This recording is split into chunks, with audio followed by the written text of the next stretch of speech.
باركت على إبراهيم وعلى آل إبراهيم إنك حميد مجيد.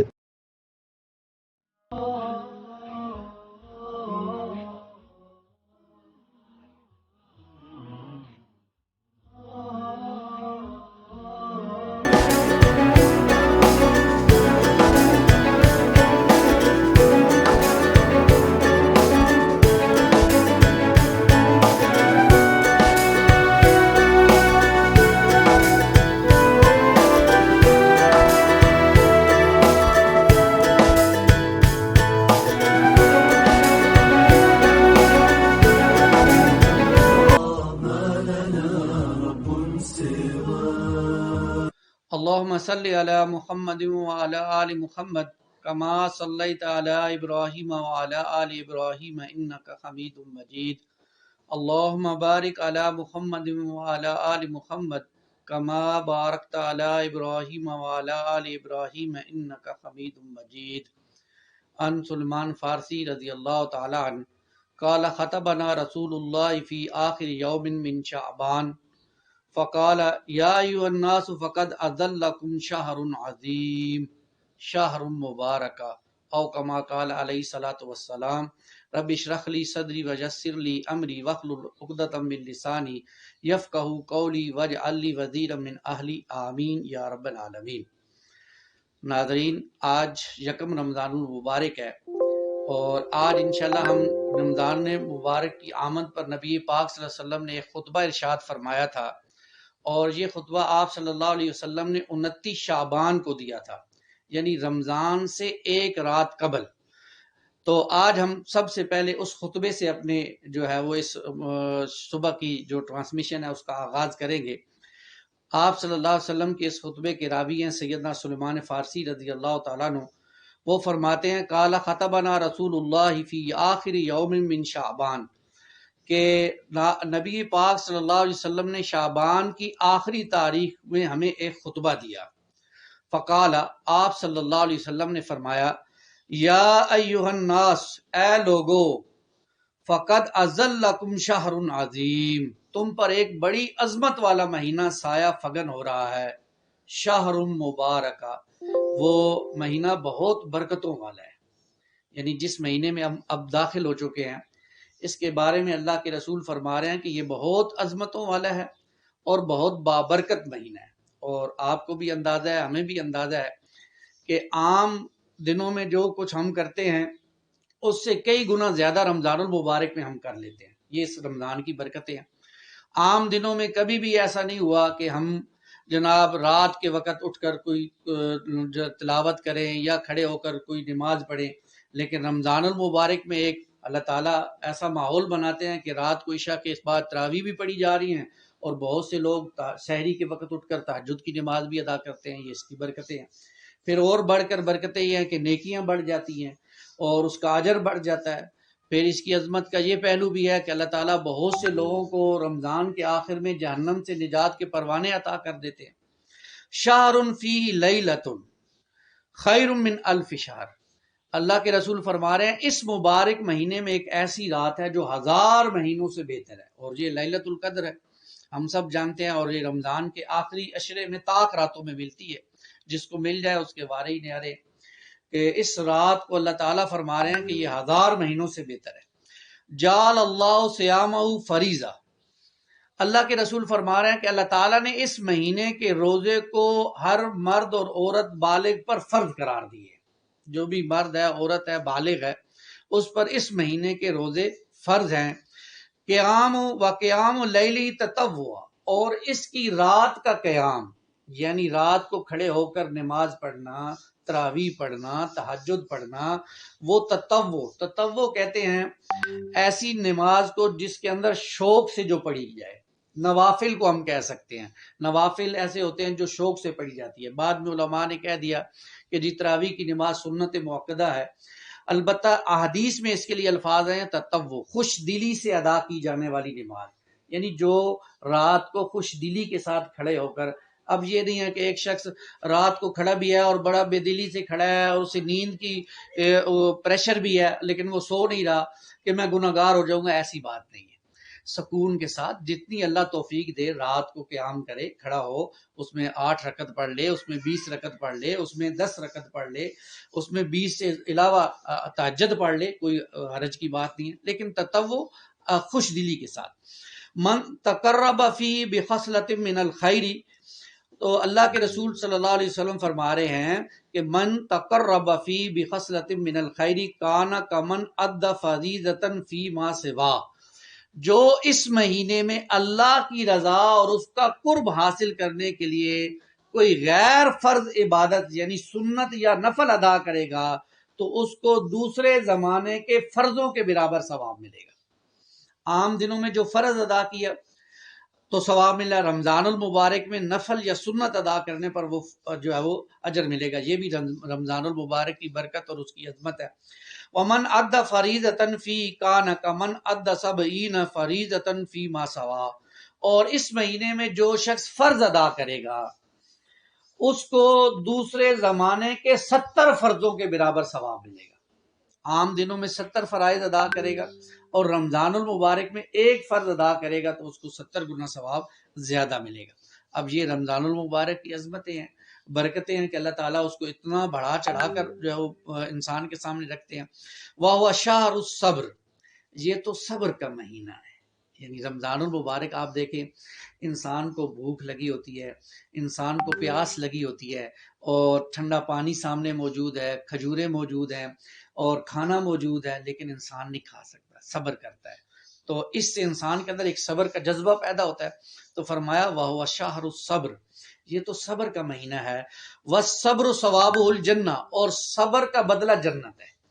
یعنی یہ صبر جو انسان کو روزے سے مل رہا ہے اس کا بدلہ جنت ہے۔ اور ظاہری بات ہے دنیا میں کسی چیز کا کوئی نعم البدل انسان کو مل بھی جائے تو کیا ملے گا؟ کچھ دن فائدے، کچھ دن آسائشیں، لیکن جس شخص کو جنت مل جائے گی اس کے کیا ہی کہنے، اس کے لیے سکون ہی سکون، اس کے لیے عیاشی ہی عیاشی ہوگی وہاں۔ تو صبر کا بدلہ جنت ہے۔ آگے فرمایا آپ صلی اللہ علیہ وسلم نے وشار المواسا، یہ ہمدردی اور غم خاری کا مہینہ ہے۔ یعنی انسان سارا دن بھوکا پیاسا رہتا ہے، کوئی حلال رزق بھی نہیں کھاتا، تو اس کے دل میں ایسے لوگوں کے لیے ہمدردی پیدا ہوتی ہے جو لوگ ایک وقت کا کھانا بھی نہیں کھا سکتے، یا ایسے لوگ جو کپڑے نہیں پہن سکتے، فقیر لوگ ہوتے ہیں، ان کے لیے ایک ہمدردی اور غمخواری انسان کے دل میں پیدا ہوتی ہے، اور یہ مہینہ اس طرف احساس دلا دیتا ہے۔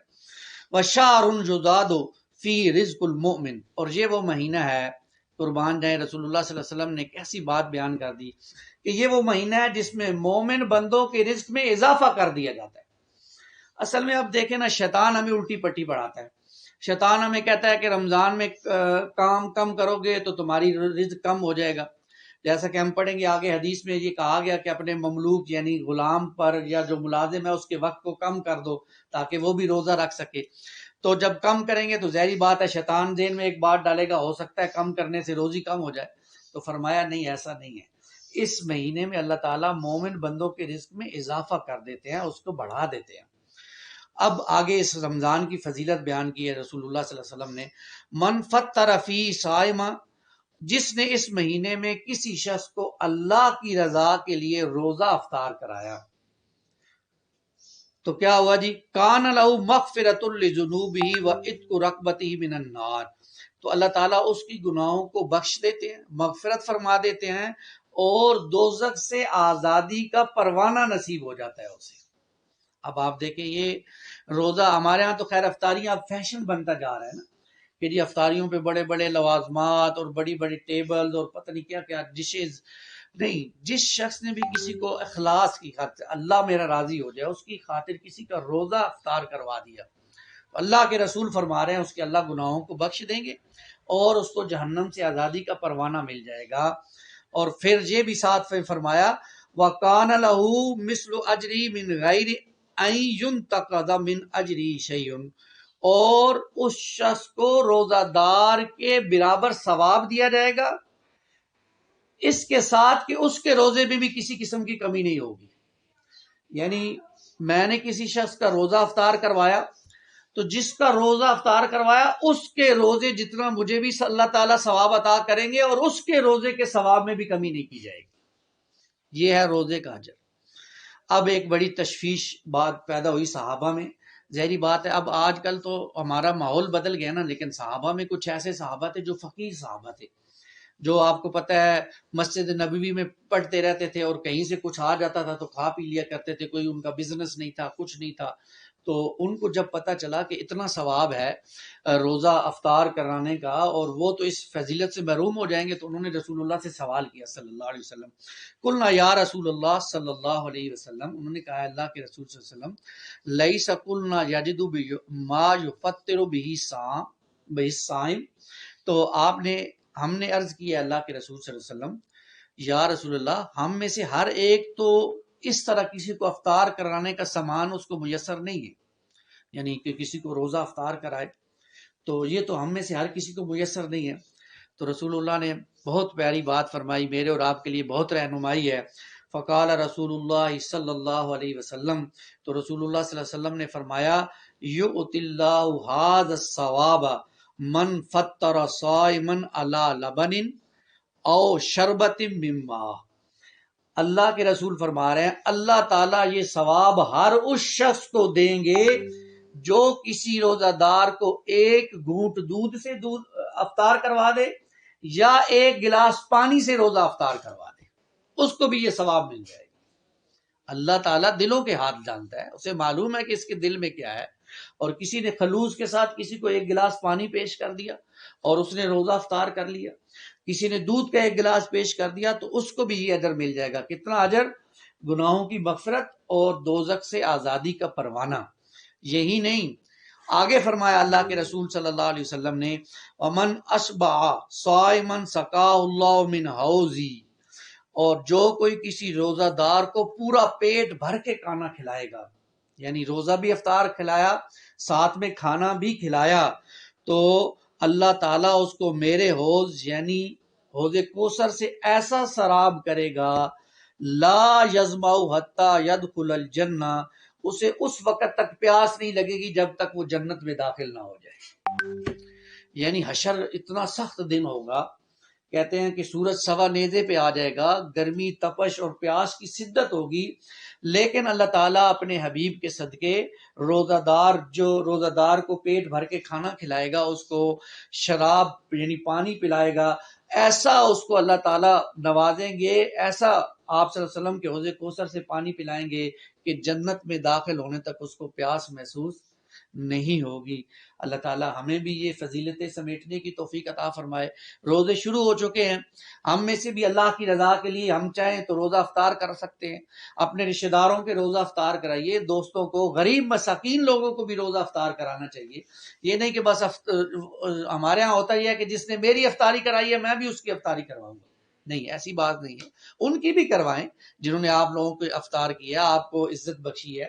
آپ ان کو بھی عزت دیں، لیکن ساتھ ساتھ غریب لوگوں کو، ایسے لوگوں کو جو پیٹ بھر کے کھانا نہیں کھا سکتے، ان کو بھی روزہ افطار کرانا چاہیے۔ اللہ تعالیٰ ہمیں اس کی توفیق عطا فرمائے۔ اب اس حدیث کا جو آخری ٹکڑا ہے وہ بہت کمال ہے۔ اللہ کے رسول فرما رہے ہیں صلی اللہ علیہ وسلم، وَهُوَ شَهْرٌ أَوَّلُهُ رَحْمَةٌ، اس جو مہینے کا پہلا حصہ ہے، ابتدائی حصہ ہے، وہ رحمت ہی رحمت ہے، یعنی پہلے 10 دن اس میں اللہ کی رحمت بے شمار ٹھاٹھے مارتے ہوئے سمندر کی طرح عام، ہر شخص اس میں سے لے سکتا ہے، وہ پہلا حصہ ابتدائی رحمت کا۔ وَأَوْسَطُهُ مَغْفِرَةٌ، اور اس کا جو درمیانی حصہ ہے وہ مغفرت کا حصہ ہے، یعنی اس میں لوگوں کی مغفرت کر دی جاتی ہے، گناہوں سے ان کو پاک کیا جاتا ہے، جو اللہ کے حضور گر گراتے ہیں اور اللہ کے حضور اپنے گناہوں کی معافی مانگتے ہیں، اللہ ان کو معاف کر دیتے ہیں۔ وَآخِرُهُ عِتْقٌ مِّنَ النَّارِ، اور اس کا آخری حصہ جو ہے وہ جہنم سے نجات کا حصہ ہے،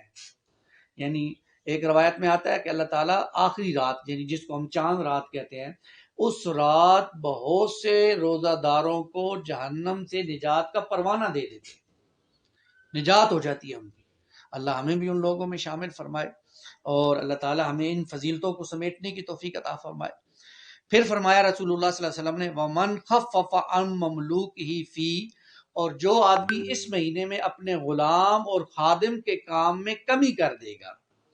یعنی فرض کریں اگر 8 گھنٹے کام ہے، اس نے اس کے 6 گھنٹے کر دیے تاکہ اس کو بھی بھوک پیاس کی وجہ سے سختی محسوس نہ ہو، یہ روزہ توڑ نہ دے یا روزے رکھنے نہ چھوڑ دے، تو وہ کم کر دے اس کے کام کو، غفرہ اللہ اس کی مغفرت فرمائے گا، وَآتَقَهُ مِنَ النَّارِ اور اس کو بھی دوزخ سے آزادی کا پروانہ مل جائے گا۔ یہ وہ لوگ جو کاروبار کرتے ہیں یا جن کے پاس ملازم ہیں یا جن کے پاس غلام ہیں یا عورتیں ہیں کام کرتی ہیں گھروں میں، ان کے کاموں میں بھی تخفیف کر دینی چاہیے، کم کر دینا چاہیے۔ روزانہ اگر ہم 8 گھنٹے کا کام لیتے ہیں تو اس رمضان میں 6 گھنٹے 5 گھنٹے کر دیا جائے تاکہ وہ آسانی کے ساتھ، اور آپ کو معلوم ہے سرکاری اداروں میں ہو جاتا ہے کیونکہ ہمارے ملک میں کچھ ابھی اسلامی روایات زندہ ہیں، تو دفاتر میں یہ ٹائم کم ہو جاتا ہے، صبح 9 سے 1 بجے تک ہو جاتا ہے۔ تو اگر دفاتر میں ہو سکتا ہے تو ہمیں اپنے طور پر سول جو ہمارے ادارے ہیں یا دکان ہے یا تجارت ہے اس میں بھی اس کو کم کرنا چاہیے تاکہ ہمارے ملازمین بھی روزہ رکھیں، اس کا بھی اجر ہمیں ملے گا انشاءاللہ، اور سب سے بڑھ کر یہ کہ جہنم سے نجات کا جو پروانہ مل جائے گا۔ اللہ تعالیٰ مجھے اور آپ کو، یہ وہ آخری خطبہ تھا جو رسول اللہ صلی اللہ علیہ وسلم نے شعبان کے آخری رات کو دیا، یعنی رمضان کے شروع ہونے سے 1 دن پہلے۔ آج ہم نے پہلی رمضان کو اس کو پڑھا ہے۔ اللہ اس میں موجود ساری باتوں پر ہمیں عمل کرنے کی توفیق عطا فرمائے، آمین یا رب العالمین۔ اقول قولی ھذا استغفر اللہ لی ولکم ولسائر المسلمین والمسلمات۔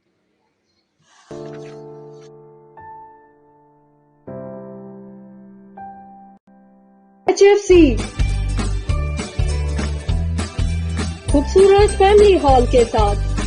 سب کچھ آپ کی پسند، ہوم ڈیلیوری کے